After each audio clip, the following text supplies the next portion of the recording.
Hello friends, my name is Shubham Deshmukh. I'm a photographer based in Mumbai. So you see these results, this is my 6 months result, and from 1 year I've been searching for a clinic for my hair transplant. So you can see the density and volume of my hair. This was not the situation 6 months before when I decided to do my hair transplant.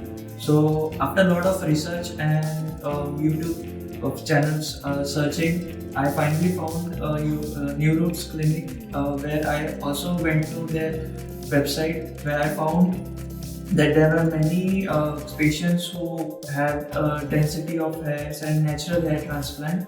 So when I visited New Roots for my first session, the consultants and the doctors over here guided me from day one till the day of my transplant. They provided me with each and every step for maintaining my health and for the hairs.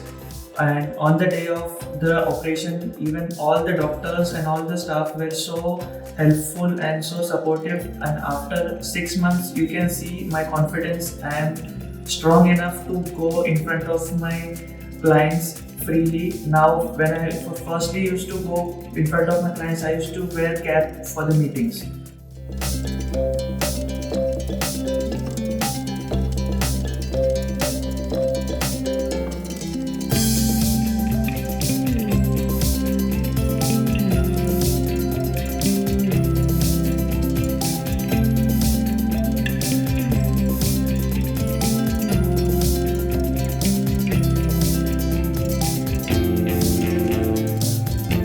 You guys might be thinking like why I chose New Roots. This is my 1 year of research on the hair transplant thing. I saw a lot of videos on YouTube. I saw a lot of institutes and centers which almost gave results on paper, but when I saw them or the results on the patients, it was not up to the mark. But when I saw the results of the New Roots Clinic's patients, it was my final decision to go to the New Roots Clinic. The main reason for choosing New Roots was natural hairline, finest density and long-term results. So now I can go confidently in front of them, and now you can see the smile on my face. It's due to New Roots. So thanks to New Roots Clinic.